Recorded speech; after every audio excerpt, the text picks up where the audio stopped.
इस बार हम कर ही लेंगे यकीनन। देखो, अब कोई भी अपना बैनर गिराए, कसम है हमें वो इस बार उठाना नहीं है, चाहे कुछ भी हो जाए। ठीक है, मैं समझ गया। कैसा है मेरा भाई? भाइयों, इसे ध्यान से कोर्ट लेकर जाओ और वहाँ बताना कि ये इस शहर का नहीं गांव का रहने वाला है। जी सर। अब ले जाओ इसे जल्दी से। Okay sir. मैं कसम खाता हूँ मेरा कोई कसूर नहीं है। मेरा सिर्फ एक ही कसूर है कि मैं आशिक हूँ और मैं मोहब्बत करता हूँ। अगर तुम आशिक हो तो ये पता चल जाएगा। छोड़ दीजिए, खुदा के लिए मुझे छोड़ दीजिए।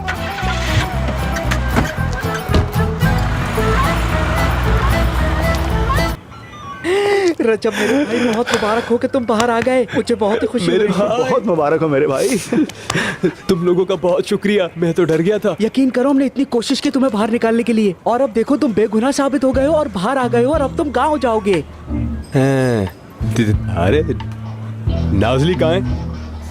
छोड़ो नाजली की जान को, तुमने गांव जाना है, बस ये सोचो माँ जी का हुक्म है। तुम्हें समझ क्यों नहीं आती ये बात? और अभी तुम हमारे साथ घर चलोगे, तुम्हारी नाजली से मुलाकात भी हो जाएगी।